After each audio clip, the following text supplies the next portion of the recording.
తిరుపతి నగరంలో నకిలీ పోలీస్ హల్చల్ కలకలం రేపింది. అలిపిరి పోలీస్ స్టేషన్ పరిధిలోని ఓ హోమ్ స్టేకు మహిళతో కలిసి వచ్చిన వ్యక్తి తాను పోలీస్ ఆర్ఎస్ఐ అంటూ ఫ్రెష్ అప్ అయ్యేందుకు రూమ్ కావాలని మేనేజర్ను బెదిరించాడు. శనివారం తెల్లవారుజామున 3 గంటల నుంచి ఉదయం 7 గంటల వరకు ఇద్దరు రూమ్లోనే ఉండటంతో సిబ్బందికి అనుమానం వచ్చింది.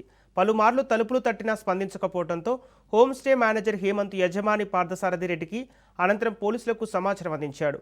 వెంటనే అక్కడికి చేరుకున్న పోలీసులు విచారణ చేపట్టి సదరు వ్యక్తి నకిలీ పోలీస్ అని గుర్తించి అదుపులోకి తీసుకున్నారు. పట్టుబడ్డ వ్యక్తి గుంటూరు జిల్లా చోడయ్యపాలెంకు చెందిన దాసరి కార్తిక్గా గుర్తించారు. హోంస్టే యజమాని ఫిర్యాదు మేరకు అలిపిరి పోలీసులు కేసు నమోదు చేసి దర్యాప్తు కొనసాగిస్తున్నారు.